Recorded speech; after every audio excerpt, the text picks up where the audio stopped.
I grew up in a working class immigrant family that fled here from Iran in 1988. My uncle was executed by the Iranian government.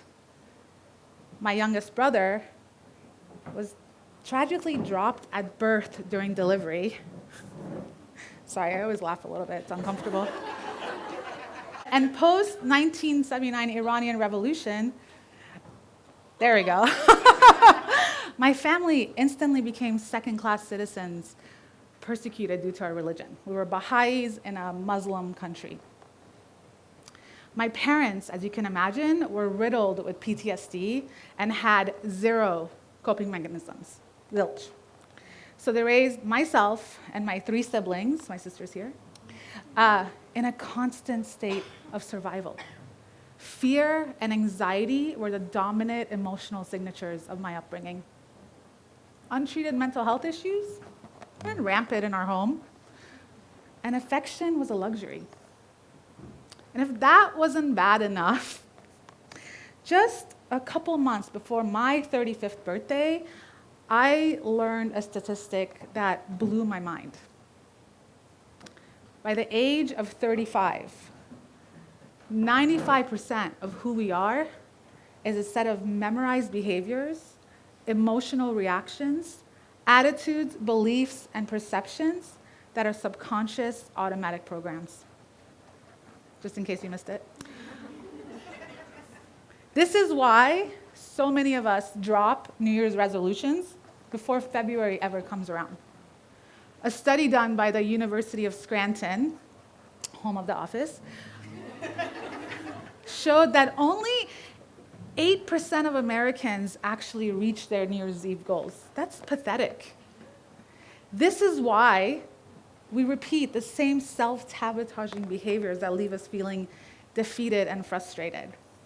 Whenever we try to make any lasting change, we're faced with an internal dilemma, a David and Goliath of a conflict within. Because the 5% of our mind that is conscious and plugged into this 3D reality is up against 95% of our mind that is subconscious, memorized, and programmed through decades of repetition. You don't have to be a child of Iranian refugees to be terrified of turning into your parents. Am I right? Yes. When I learned these numbers, they hit me like a ton of bricks. Up to that point in my life, I had spent 34 years on this planet trying to break the very DNA that ran through my body, that was passed down to me by my parents. I had tried strategy after strategy after strategy to break old toxic patterns, but it always felt like I was chipping away at this giant invisible boulder that was far too large to even conceptualize. And now I understood why. Change is hard because emotional, mental, and behavioral habits are hardwired. But here's the beauty of it all, the magnificence of the human body. We used to believe that by the time we were teens, our brain stopped growing, stopped developing new neurons. But thankfully, that has been disproven. New activities train our brain to create new neural pathways based on choice versus by default. I knew I no longer wanted to live from this autopilot state of existence because based on my rocky childhood, my subconscious mind was saturated in fear and scarcity. Upon learning this information, I immediately started to make some big changes. For starters, I started to brush my teeth with my non-dominant left hand. Let's see if it comes up. There we go. My gums hated it, but the rest of me was really intrigued. I took different routes to work, stopped at coffee shops that previously had gone completely unnoticed by me, and even got out of bed differently throughout the week. That's enough of that. Too much. Okay. Within days, I started to feel a freshness, a sense of aliveness, and I knew I wanted to go deeper. So as my 35th birthday approached, I decided to commit. I launched a YouTube web series called Thrive at 35 and volunteered the general public to serve as my accountability partner. Each episode showcased my new experiences in an effort to entertain, build community, and inspire some of you to just lean in a little bit into the unknown. I wrote and recited an original vagina monologue based on my adventures with mini-me. I finally conquered hurdles.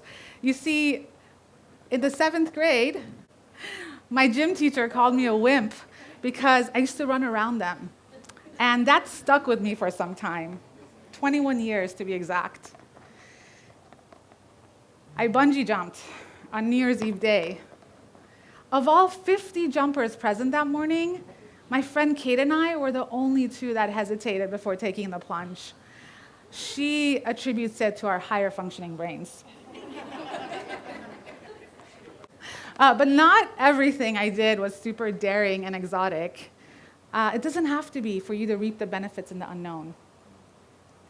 I baked challah with my friends and their daughters on Shabbat, learning about mitzvah. I got a crash course in investing, and I even planted flowers in South Central. It was working. I began to really blossom. It's as if something had changed on a metaphysical level. And I had put that safety brake I had on my life, that permanent safety brake, down, put the gear in neutral, and entered into the highway of change, a state of flow, building momentum with every new adventure. And today, I'm here to share with you my 3 lessons from a year of embracing the unknown. Lesson 1, growth. Growth is just beyond resistance. The hardest part is getting started. So often, we talk ourselves out of doing something new, daring, and exciting because we're scared. We're scared of the unknown. And I was no exception to this rule. Immediately after making this bold declaration, thoughts began to come in. No one's going to watch your episodes. Who do you think you are?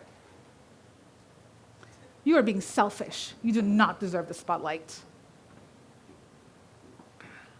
People are having families, becoming doctors, starting businesses, and you want to make a web series about yourself? Really? When are you going to grow up? What are you doing? You're not ready for this. Just go back to being comfortable. It's safe there. Do you have one of those? If you do, know that you're normal.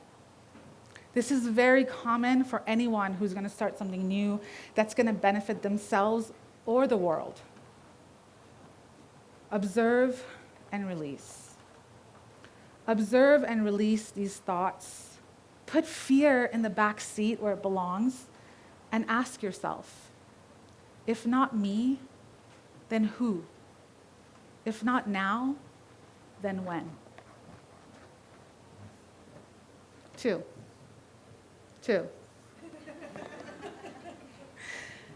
Joy leads to expansion. Every new experience is special and has a lasting memory. Do you remember your first kiss? The first time you drove a car? The first time you went skiing? When we are engaged in a new experience, we are fully alert and take it in with all of our senses. Doing something new literally catapults us into the present moment where our joy resides. Because unbeknownst to us, we are finally free of regret from the past and anxiety of the unforeseen future. When you're surfing for the first time and a giant wave is coming at you, you're not worried about what you said to Sarah yesterday at lunch.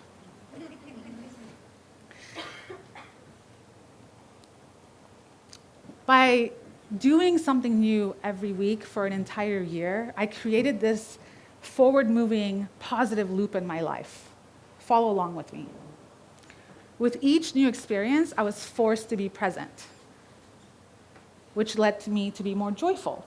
And because I was doing this regularly, I was just happier more often.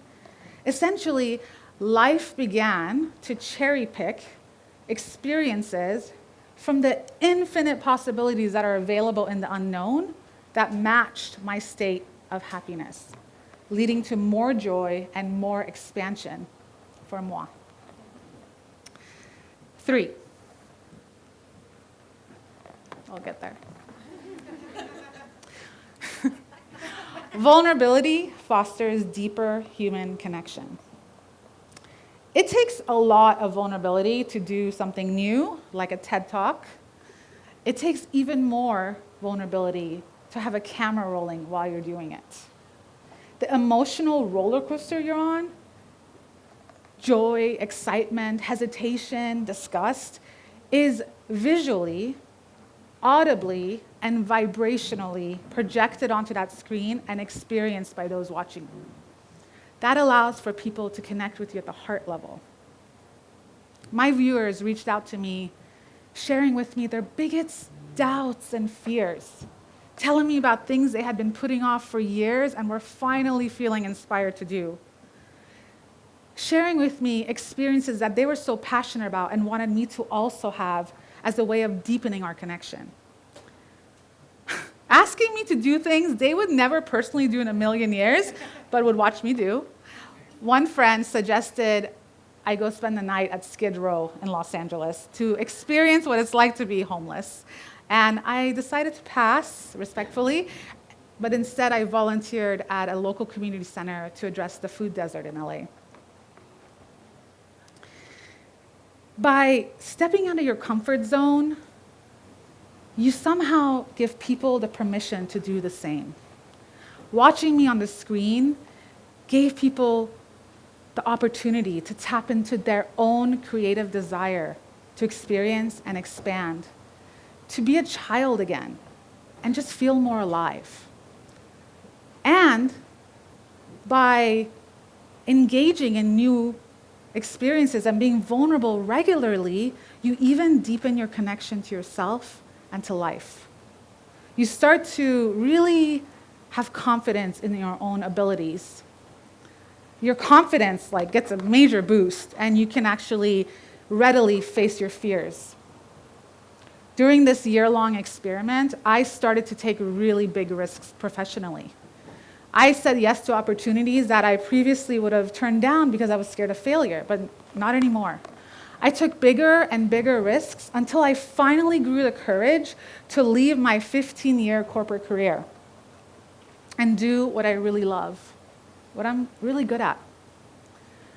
The unknown is full of opportunities, but so many of us would rather have more of the same because we're scared. We're scared of the unknown. We might even be unhappy with what we have, but we're safe. I have one final lesson to share with you. I wish I can stop this talk right here and say, yeah, if you're feeling stuck, just try new things and you're going to be cured. All of you. But that's not true. That is incomplete. And frankly, it would be irresponsible of me to leave you with that without sharing with you my final lesson, my biggest lesson. Be willing to press pause. We go through life without ever pausing, through major life transitions, career change, getting married, getting divorced, getting married again, having children, losing a loved one. We go from one lover to the next without ever pausing. My immigrant parents didn't have the opportunity to pause. They were constantly hustling, moving, working, worrying about tomorrow, all the while missing out on what life was trying to tell them, what life and their emotions were trying to show them. Even my own grandiose approach to rewire my brain was based in doing something new every week for a year, because that's all I knew. That's what I was conditioned for.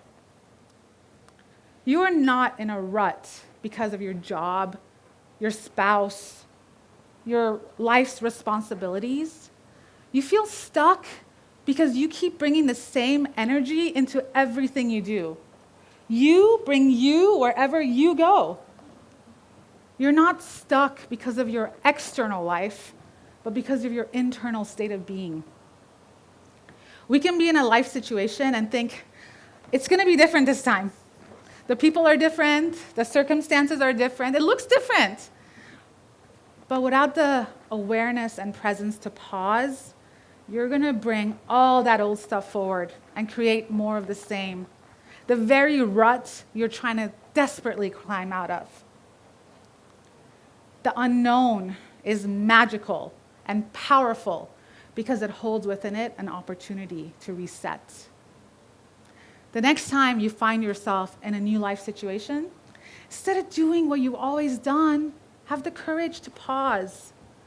Leverage your newfound confidence, your ability to stay present, your openness to vulnerability, your new trust in your unknown, and with a state of absolute groundedness, ask yourself, how am I going to show up this time?